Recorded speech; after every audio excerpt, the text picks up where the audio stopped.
Hello दोस्तों, good morning, नमस्कार। आप सभी का स्वागत है आप सभी के अपने यूट्यूब चैनल परीक्षा की शिक्षा में। आशा करता हूँ, उम्मीद करता हूँ कि आप सभी जो है स्वस्थ हैं, कुशल मंगल है। तैयारी जो है अच्छे और बढ़िया तरीके से आप सभी लोग कर रहे हैं। तो जो भी क्लास में फर्स्ट टाइम आए हैं, पहली बार आए हैं, नए हैं, उन सभी को बता दें कि हमारे चैनल पे जो है आपकी UP triple S PT exam 2025 की जो आपकी तैयारी साथ रेगुलर बेसिस पे करवाई जाए। तो जिसे भी तैयारी अपनी पूरी करनी है, कंप्लीट करनी है, चैनल को जो है आप लोग सब्सक्राइब कर लीजिएगा, ठीक है। क्लास का समय देखिए, जीके जीएस की जो है सुबह 10 बजे डेली आपको देखने को मिलती है। ग्राफ और मैथ्स की क्लास जो है दोपहर को 2 बजे, हिंदी की जो क्लास है शाम को 7 बजे आप सभी को देखने को मिलती है। इसी टाइम पर आप सभी को क्लास से जुड़ के तैयारी को पूरा और कंप्लीट करना है साथियों, ठीक है। नीचे डिस्क्रिप्शन आप सभी को इंस्टाग्राम टेलीग्राम का लिंक मिलेगा, तो आप हमें इंस्टाग्राम पे फॉलो करेंगे, टेलीग्राम चैनल को ज्वाइन करेंगे। टेलीग्राम चैनल पर डेली बेसिस पे क्लास का आपको अपडेट मिल जाएगा और एग्जाम का भी अपडेट आपको जो है टेलीग्राम चैनल पर मिल जाएगा साथियों, ठीक है। तो 6 और 7 सितंबर को क्या है आपका एग्जाम डेट है, इतने याद रखिए। और आज हो चुका है 27 तारीख, ठीक है। तो अभी जो है आपके पास मुश्किल से 9 या 10 ही दिन का टाइम आपके पास बचा है। इतने दिन में अपनी तैयारी को जो आप लोग बढ़िया से और अच्छे से करना स्टार्ट कर दीजिए, ठीक है। चलिए, क्वेश्चन नंबर 1 आपके सामने दिया है। क्लास स्टार्ट करने से पहले सभी से रिक्वेस्ट है, जिसने अभी तक क्लास को लाइक नहीं किया लाइक करेंगे, शेयर नहीं किया शेयर करेंगे, और जिसने अभी तक चैनल को सब्सक्राइब नहीं किया वो लोग क्या करेंगे, चैनल को सब्सक्राइब करेंगे, ठीक है। चलिए, पहला क्वेश्चन है आपका, सिकंदर के आक्रमण के समय मगध साम्राज्य का शासक कौन था, बताइए। सिकंदर के आक्रमण के समय मगध साम्राज्य का शासक कौन था। अह, तो इसका राइट आंसर होगा धनानंद, ठीक है। ऑप्शन नंबर आपका बी राइट होगा, ठीक है। सिकंदर के आक्रमण के समय मगध साम्राज्य का शासक आपका धनानंद था। ऑप्शन नंबर बी आपका सही हो जाएगा। अगले क्वेश्चन को देखेंगे, दूसरा नंबर बताने की कोशिश कीजिएगा। राइट आंसर, किस अभिलेख में सर्वप्रथम सती प्रथा होने का उल्लेख मिलता है, बताइए। किस अभिलेख में सर्वप्रथम सती प्रथा होने का उल्लेख मिलता है। तो आपका राइट आंसर साथियों एरण अभिलेख में, ठीक है। ऑप्शन नंबर आपका डी राइट होगा। Clear sir. एरड़ अभिलेख में सर्वप्रथम सती प्रथा होने का उल्लेख मिलता है। ऑप्शन नंबर डी आपका राइट हो जाएगा, ठीक है। एरड़ अभिलेख। अगला क्वेश्चन है तीसरा नंबर, बताने की कोशिश कीजिएगा, राइट आंसर क्या आ जाएगा। पांड्य राजवंश की राजधानी कहाँ थी, बताइए। पांड्य राजवंश की राजधानी कहाँ थी, बताइए। तो पांड्य राजवंश की राजधानी की बात करेंगे साथियों, तो आपका राइट आंसर है मदुरै, ठीक है। ऑप्शन नंबर सी आपका सही उत्तर होगा। क्लियर। पांड्य राजवंश की राजधानी आपकी मदुरै में थी। चलिए, अगला क्वेश्चन है साथियों, चौथा नंबर, उत्तर दीजिएगा। राइट आंसर चीनी लेखक, देखिए चानी लिखा है। चीनी लेखक फायान किसके शासनकाल में भारत की यात्रा की थी, बताइए। चीनी यात्री फायान जो है किसके शासनकाल में भारत की यात्रा की थी। तो इसका राइट आंसर हो सकता है चंद्रगुप्त द्वितीय के, ठीक है। ऑप्शन नंबर आपका बी राइट हुआ। क्लियर से को चीनी लेखक फायान जो है चंद्रगुप्त द्वितीय के शासनकाल में भारत की यात्रा की थी इसने, ठीक। क्लियर है, आया ना। चलिए, क्वेश्चन है आपका पांचवा, बताने की कोशिश कीजिएगा। राइट आंसर, बाबर ने किस भाषा में अपनी आत्मकथा तुजुक ए बाबरी की रचना की थी, बताइए।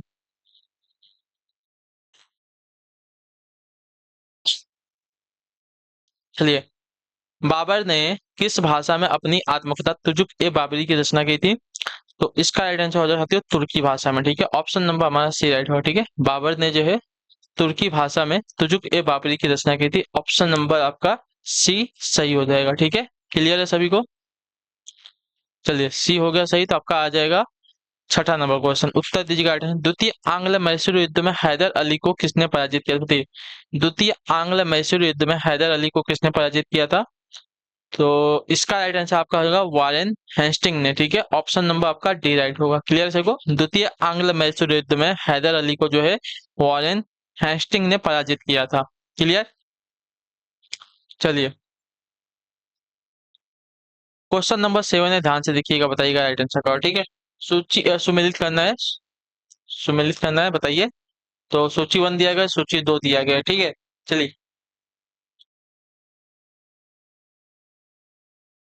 सूरत की संधि कब हुई थी हमें बताना है, ठीक है। तो देखिए, सूरत की संधि की अगर बात की जाएगी साथी, तो सूरत की संधि आपकी हुई थी 1775 ईस्वी में, ठीक है। पुरंदर की संधि की अगर बात करें तो पुरंदर की संधि आपकी हुई थी 1776 ईस्वी में। बड़गांव की संधि आपकी हुई थी 1789 ईस्वी में, सॉरी 1779 ईस्वी में, ठीक है। 89 नहीं, 79 ईस्वी में। देवगांव की संधि आपकी 1803 ईस्वी में होती है, ठीक है। यानी कि आपका मिलान है 1, 2, 3, 4। क्लियर है।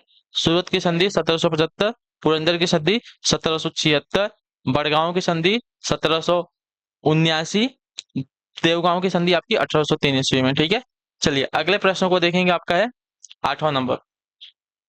First war of Indian independence नामक पुस्तक का लेखक कौन है, बताइए। First war of Indian independence, ठीक है, नामक पुस्तक का लेखक कौन है? तो इसका राइट आंसर आपका हो जाएगा बीडी सावरकर, ठीक है। विनायक दामोदर सावरकर इनका पूरा नाम है। First war of Indian independence नामक पुस्तक के लेखक आपके बीडी सावरकर हो जाएंगे। ऑप्शन नंबर आपका ये सही उत्तर हो जाएगा। चलिए क्वेश्चन नंबर 9 है, दिल्ली में 1857 ईस्वी के विद्रोह का नेतृत्व किसने किया था, बताइए। दिल्ली में 1857 ईस्वी के विद्रोह का जो नेतृत्व है किसने किया था? तो इसका सही उत्तर आपका हो जाएगा तो बहादुर शाह जफर ने, ठीक है। ऑप्शन नंबर हमारा डी राइट हो जाएगा, ठीक है। चलिए क्वेश्चन है 10, रानी लक्ष्मीबाई को अंतिम युद्ध में सामना करना पड़ा था किसका, बताइए। रानी लक्ष्मीबाई को अंतिम युद्ध में सामना करना पड़ा था किसका? तो रानी लक्ष्मीबाई को अंतिम युद्ध में सामना करना पड़ा था साथियों आपका हीरोज का, ठीक है, हीरोज का। ऑप्शन नंबर हमारा बी राइट होगा। क्लियर, रानी लक्ष्मीबाई को अंतिम युद्ध में सामना करना पड़ा था हीरोज का, ठीक है। क्लियर है, तो ऑप्शन नंबर आपका बी राइट हो जाएगा। अगला क्वेश्चन आपका 11 नंबर, उत्तर दीजिएगा राइट आंसर का, ठीक है। चलिए बताइए, क्षेत्रफल की दृष्टि से भारत का सबसे बड़ा राज्य कौन सा है? ये तो सभी को पता होना चाहिए, बहुत ही कॉमन क्वेश्चन है सभी के लिए। महाराष्ट्र, मध्य प्रदेश, राजस्थान या तमिलनाडु? तो आपका राइट आंसर होगा राजस्थान है, ठीक है। क्षेत्रफल की दृष्टि से भारत का सबसे बड़ा राज्य आपका राजस्थान है, दूसरे नंबर पर महाराष्ट्र, तीसरे नंबर पर महाराष्ट्र आता है, उसके बाद आपका उत्तर प्रदेश आता है, ठीक है। चलिए अगला क्वेश्चन है 12 नंबर प्रश्न है, भारत के किस राज्य के पास सबसे लंबा समुद्री तट है, बताइए। केरल के पास, गुजरात के पास, आंध्र प्रदेश के पास, तमिलनाडु के पास? तो भारत के किस राज्य के पास सबसे लंबा समुद्री तट है? तो समुद्री तट सबसे लंबा जो है हमारा है गुजरात राज्य के पास, ठीक है। ऑप्शन नंबर हमारा बी जो दिया गया साथी आपका सही उत्तर हो जाएगा, ठीक है। क्लियर सभी को। चलिए क्वेश्चन नंबर आपका 13 पूछा गया है, निम्न में कौन सी सीमा रेखा जो है रेडिक्लिफ रेखा कहलाती है, बताइए साथियों, इसका सही उत्तर क्या हो जाएगा। निम्नलिखित में से कौन सी रेखा जो है रेडिक्लिफ रेखा कहलाती है? भारत तथा चीन की, भारत तथा बांग्लादेश की, पाकिस्तान की या अफगानिस्तान की? तो इसका राइट आंसर आपका हो जाएगा साथियों, रेडिक्लिफ रेखा आपकी कहलाती है भारत तथा पाकिस्तान के बीच में जो है उसको, ठीक है। तो ऑप्शन नंबर हमारा सी जो दिया गया साथियों आपका सही उत्तर है। अगला प्रश्न है आपका 14 नंबर प्रश्न, बलुआ पत्थर किस प्रकार की चट्टान है, बताइए। बलुआ पत्थर जो है किस प्रकार की चट्टान है? तो बलुआ पत्थर जो है आपकी चट्टान है अवसादी चट्टान, ठीक है। ऑप्शन नंबर हमारा डी राइट होगा। क्लियर, बलुआ पत्थर जो है हमारी अवसादी चट्टान है, तो ऑप्शन नंबर डी आपका सही उत्तर हो जाएगा साथियों। चलिए 15 नंबर है, उत्तर देने की कोशिश करिएगा। राइट, गत शताब्दी में पृथ्वी के तापमान में रिक्त स्थान वृद्धि हुई है, कितनी वृद्धि हुई है, बताइए। गत शताब्दी यानी कि पिछले 10 वर्षों की बात करें, ठीक है, पिछले 10 वर्षों में पृथ्वी, शताब्दी की बात कर रहे हैं ना। चलिए गत शताब्दी में पृथ्वी के तापमान में कितनी वृद्धि हुई है? तो इसका राइट आंसर आपका हो जाएगा साथियों 0.6 डिग्री की, ठीक है। ऑप्शन नंबर हमारा ए राइट होगा। क्लियर सभी को इसके बारे में? गत शताब्दी में पृथ्वी के तापमान में जो है 0.6 डिग्री की सेल्सियस की वृद्धि हुई है, ठीक है। चलिए अगला प्रश्न है आपका है 16 नंबर प्रश्न, भारतीय अर्थव्यवस्था में किस क्षेत्र का योगदान सर्वाधिक है, बताइए। भारतीय अर्थव्यवस्था में किस क्षेत्र का योगदान सर्वाधिक है? तो इसका सही उत्तर आपका हो जाएगा साथियों तृतीय क्षेत्र का, ठीक है। भारतीय अर्थव्यवस्था में तृतीय क्षेत्र का योगदान जो है साथियों सर्वाधिक हो जाएगा। क्लियर है सभी को? ऑप्शन नंबर आपका सी सही उत्तर है। चलिए अगला प्रश्न है आपका 17 नंबर प्रश्न, पूछा है किसी वस्तु की कीमत में वृद्धि मांग पर क्या प्रभाव पड़ता है, बताइए। किसी वस्तु की कीमत में वृद्धि मांग पर क्या प्रभाव पड़ता है?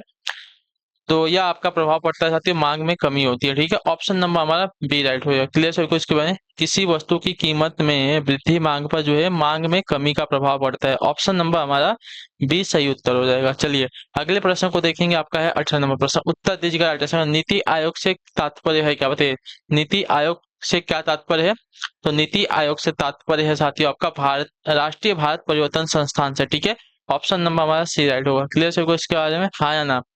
नीति आयोग से तात्पर्य है राष्ट्रीय भारत परिवर्तन संस्थान से, ठीक। क्लियर है, ऑप्शन नंबर हमारा सी सही उत्तर हो जाएगा। चलिए अगला प्रश्न है आपका 19 नंबर प्रश्न, ठीक है। भारत में गरीबी को किस आधार पर परिभाषित किया गया है, बताइए। भारत में गरीबी को किस आधार पर परिभाषित किया गया है? तो भारत में गरीबी को परिभाषित किया गया है कैलोरी प्राप्ति से, ठीक है। ऑप्शन नंबर हमारा सी राइट होगा। क्लियर सभी को? भारत में गरीबी को जो है इस आधार पर परिभाषित किया गया है, तो कितने व्यक्ति को जो है कितनी कैलोरी प्राप्त हो रही है, ठीक है। तो ऑप्शन नंबर हमारा सी राइट होगा। क्लियर सभी को? कैलोरी प्राप्ति से। चलिए, अब है आपका 20वां प्रश्न, ध्यान से देखिएगा, उत्तर दीजिएगा राइट आंसर का। निम्न में से कौन सा कथन शेयर बाजार के संदर्भ में असत्य है, ठीक है। शेयर बाजार के संदर्भ में हमसे पूछा है, तो देखिए, बॉम्बे स्टॉक एक्सचेंज भारत का पहला शेयर बाजार है, सही बात है, ठीक है। नेशनल स्टॉक एक्सचेंज की स्थापना फरवानी समिति की सिफारिश से हुई थी, ये भी सही बात है। भारत में मान्यता प्राप्त शेयर बाजार मात्र 2 हैं, ये आपका गलत है, तो ये आपका कथन असत्य हो जाएगा। शेयर बाजार के संदर्भ में शेयर बाजार की नियंत्रक एवं विनियामक संस्था सेबी है, ये भी आपका सही कथन है, ठीक है। यानी कि भारत में मान्यता प्राप्त शेयर बाजार मात्र 2 है, ये आपका गलत कथन दिया गया, ठीक है। चलिए, अगला प्रश्न आपका है 21 प्रश्न, उत्तर दीजिएगा राइट आंसर। भारतीयों को बजट पर बहस करने का अधिकार किस अधिनियम द्वारा प्रदान किया गया है, बताइए। भारतीयों को बजट पर बहस करने का अधिकार किस अधिनियम द्वारा जो है प्रदान किया गया है?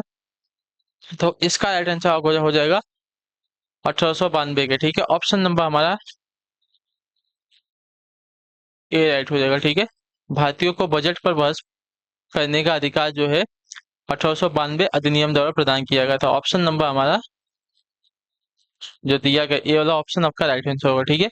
अगला आपका 22वां प्रश्न, भारत के संविधान सभा का गठन किस मिशन के प्रस्तावों के आधार पर किया गया, बताइए। भारत के संविधान सभा का गठन जो है किस मिशन के प्रस्तावों के आधार पर किया गया था?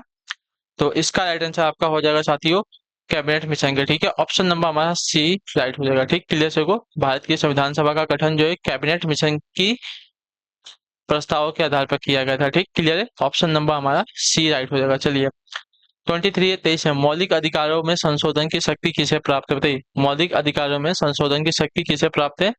तो मौलिक अधिकारों में संशोधन की शक्ति जो है प्राप्त है साथियों संसद को, ठीक है। ऑप्शन नंबर हमारा डी राइट होगा। मौलिक अधिकारों में संशोधन की शक्ति जो है संसद को प्राप्त है। अगला प्रश्न है आपका 24 नंबर ध्यान से देखिएगा, बताइएगा राइट आंसर। भारतीय संविधान में कौन सा भाग, ठीक है, भारतीय संविधान के कौन से भाग से कल्याणकारी राज्य के सिद्धांत को स्पष्टता प्राप्त होती है, बताइए। भारतीय संविधान के कौन से भाग से कल्याणकारी राज्य के सिद्धांत को स्पष्टता प्राप्त होती है?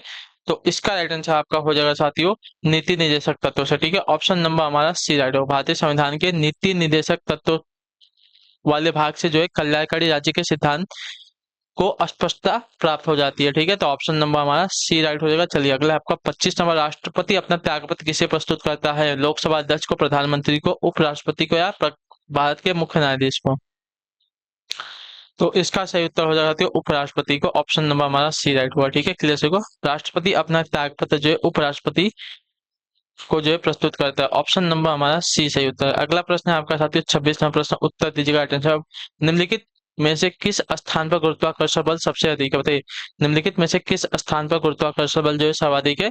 तो आपका आंसर साथियों ध्रुव रेखा पर, ठीक है। ऑप्शन नंबर हमारा डी राइट होगा, ठीक है। गुरुत्वाकर्षण जो है ध्रुव रेखा पर सर्वाधिक होता है, सबसे अधिक होता है, तो ऑप्शन नंबर डी आपका सही उत्तर होगा। चलिए, अगला प्रश्न है साथियों 27वां प्रश्न, बताने की कोशिश करेंगे साथियों सही उत्तर। पृथ्वी के केंद्र पर किसी वस्तु का द्रव्यमान होगा क्या, बताइए। पृथ्वी के केंद्र पर किसी वस्तु का द्रव्यमान क्या होगा? तो पृथ्वी के केंद्र पर किसी वस्तु का द्रव्यमान अगर देखा जाएगा साथियों तो आपका सतह से अधिक होता है, ठीक है। ऑप्शन नंबर हमारा सी राइट होगा। क्लियर है? पृथ्वी के केंद्र पर किसी वस्तु का द्रव्यमान जो है सतह से अधिक होता है। 28 है 28वां प्रश्न, उत्तर दीजिएगा राइट आंसर। भारत में आर्सेनिक समस्या मुख्य रूप से किस कारण से, बताइए। भारत में आर्सेनिक समस्या जो है मुख्य रूप से किस कारण से? तो यह है साथियों प्रभावित क्षेत्रों में भूजल का अत्यधिक दोहन के कारण, ठीक है। ऑप्शन नंबर हमारा सी राइट होगा, ठीक है। भारत में आर्सेनिक समस्या जो है मुख्य रूप से प्रभावित क्षेत्रों में भूजल का अत्यधिक दोहन के कारण है, तो ऑप्शन नंबर सी हमारा सही उत्तर हो जाएगा। चलिए, 29 है 29 नंबर, सिरके का रासायनिक नाम क्या, बताइए। सिरके का रासायनिक नाम क्या है? तो सिरके का रासायनिक नाम होगा देखा जाएगा एसिटिक अम्ल होता है। ऑप्शन नंबर हमारा बी राइट होगा, ठीक है। सिरके का रासायनिक नाम हमारा एसिटिक अम्ल, ऑप्शन नंबर बी हमारा सही उत्तर हो जाएगा, ठीक है। क्लियर सभी को? चलिए, अगला प्रश्न आपका 30 नंबर, निम्नलिखित में से पादप के किस भाग में कक्षीय कली विकसित होती है, बताइए। निम्नलिखित में से पादप के किस भाग में जो है कक्षीय कली विकसित होती है, तो इसका राइट आंसर हो जाती है शाखा में, ठीक है। ऑप्शन नंबर हमारा सी राइट हुआ, ठीक है। पादप के शाखा वाले भाग में जो है कच्ची कली विकसित होती है। 61 सुमेलित करना है, ठीक है, ध्यान से देखिएगा।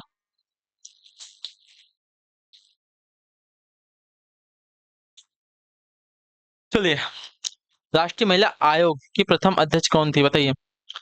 राष्ट्रीय महिला आयोग की प्रथम अध्यक्ष की अगर बात करेंगे तो यह थी आपकी इंदिरा गांधी, ठीक है।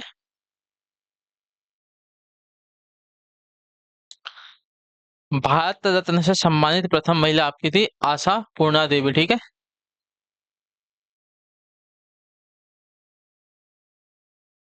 ज्ञानपीठ पुरस्कार प्राप्त करता प्रथम महिला कौन है, तो ये आपकी है जयंती पटनायक,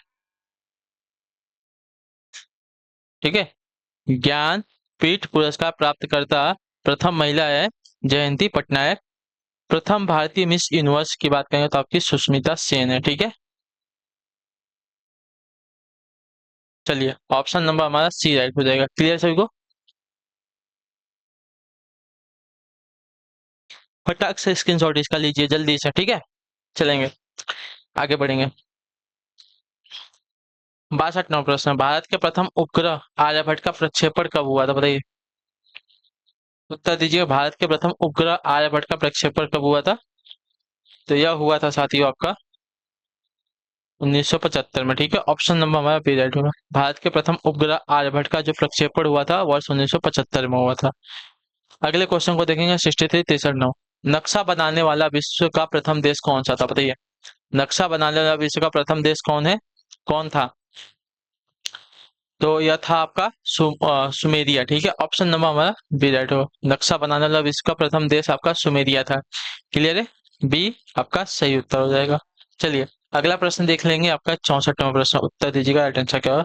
राष्ट्रीय खेल दिवस किस दिन को मनाया जाता है, बताइए। राष्ट्रीय खेल दिवस की बात कर रहे हैं, किस दिन को मनाया जाता है, तो यह मनाया जाता है साथियों आपका 29 अगस्त को, ठीक है। यानी क्या 27 अगस्त है, 28 29 अगस्त, 29 अगस्त आपका आने वाला है, तो 29 अगस्त को जो राष्ट्रीय खेल दिवस के रूप में मनाया जाता है। ऑप्शन नंबर आपका ए राइट हो जाएगा, ठीक है। क्लियर सभी को? चलिए, अगले प्रश्न को देखेंगे। 65 नंबर है, वापस हमें सम्मिलित करना है। सूची 1 है, सूची 2 दिया गया है, खेल दिया गया है और उनसे संबंधित हमारे जो है क्या बोलते हैं टूर्नामेंट दिए गए हैं, ठीक है। तो क्रिकेट जो है कौन सा टूर्नामेंट में आ जाएगा हमारा, ये बताना है, ठीक है। चलिए, तो क्रिकेट जो हमारा रणजी ट्रॉफी में होता है, ठीक है।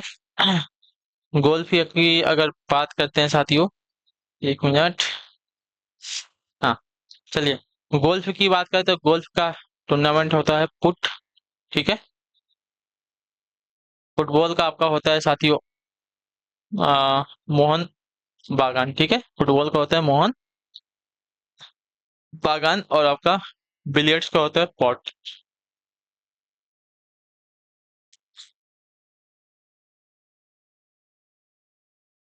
क्लियर सभी को? चलिए,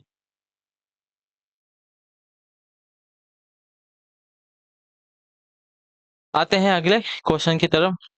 66 फुटबॉल फुटबॉल में लेग पर्ल के उपनाम से किस खिलाड़ी को जाना जाता है, बताइए। फुटबॉल में जो है लेग पर्ल के उपनाम से किस खिलाड़ी को जाना जाता है, तो इसका सही उत्तर आपका हो जाएगा साथियों रूड गुलिट को, ठीक है। ऑप्शन नंबर हमारा ए राइट होगा। फुटबॉल में जो है लेग पर्ल के उपनाम से जो है रूड गुलिट को जाना जाता है। ऑप्शन नंबर ए आपका राइट आंसर। अगला क्वेश्चन आपका 67 निम्नलिखित में से कौन सा पुरस्कार जो है क्रिकेट का ऑस्कर कहलाता है, बताइए। निम्नलिखित में से कौन सा पुरस्कार जो है क्रिकेट का ऑस्कर कहलाता है, तो क्रिकेट का ऑस्कर कहलाने वाला पुरस्कार आपका हो जाएगा साथियों यहाँ पे आईसीसी पुरस्कार, ठीक है। ऑप्शन नंबर हमारा ए राइट हुआ, ठीक है। क्रिकेट का पुरस्कार क्रिकेट का ऑस्कर कहलाने वाला पुरस्कार आपका जो है आईसीसी पुरस्कार। ऑप्शन नंबर हमारा ए राइट है। अगले क्वेश्चन को देखेंगे, 68 है, 68 नंबर। दी सेल आउट नामक पुस्तक के लेखक कौन है, बताइए। दी सेल आउट नामक पुस्तक के लेखक कौन है, तो दी सेल आउट नामक पुस्तक के लेखक की बात करें तो आपका पॉल बेट्टी है, ठीक है। ऑप्शन नंबर हमारा ए राइट हो जाएगा, ठीक है। पॉल बेट्टी जो है हमारे दी सेल आउट नामक पुस्तक के लेखक है। Option number A will be the correct answer. Clear? चलिए, अगले क्वेश्चन को देखेंगे, 69 है 69 नंबर। दीपिका कुमारी का संबंध निम्नलिखित में से किस खेल से है? बताइए, दीपिका कुमारी का जो संबंध है किस खेल से है? इसका राइट आंसर क्या हो जाएगा? तो इसका राइट आंसर आपका हो जाएगा साथियों, इनका जो संबंध है तीरंदाजी से है, ठीक है। ऑप्शन नंबर हमारा ये राइट होगा, ठीक है। दीपिका कुमारी का संबंध आपका तीरंदाजी खेल से हो जाएगा। चलिए अगला है आपका आखिरी क्वेश्चन 70 नंबर, उत्तर दीजिएगा, राइट आंसर क्या हो जाएगा? निम्नलिखित में से किस भारतीय को विशेष ऑस्कर पुरस्कार दिया गया? बताइए, निम्नलिखित में से किस भारतीय को जो है विशेष ऑस्कर पुरस्कार दिया गया है? तो इसका राइट आंसर आपका हो जाएगा साथियों, सत्यजीत रे को, ठीक है। ऑप्शन नंबर हमारा ए बी राइट होगा, ठीक है। सत्यजीत रे को जो है विशेष ऑस्कर पुरस्कार दिया गया है, ऑप्शन नंबर हमारा बी राइट होगा, ठीक। चलिए इसी के साथ जो आपकी क्लास है आज की पूरी हो गई। तो जो भी आपका डाउट होगा, जो भी आपकी क्वेरी होगी, नीचे कमेंट करके हमें पूछ लीजिएगा। अच्छी लगी है क्लास को लाइक कर दीजिएगा, चैनल पर पहली बार तो चैनल को सब्सक्राइब कर लीजिएगा। हम आपसे मिलेंगे आपकी अगली क्लास में, तब तक के लिए टाटा बाय बाय, जय हिंद जय भारत। आप सभी का क्लास से जुड़ने के लिए बहुत बहुत ही धन्यवाद साथियों।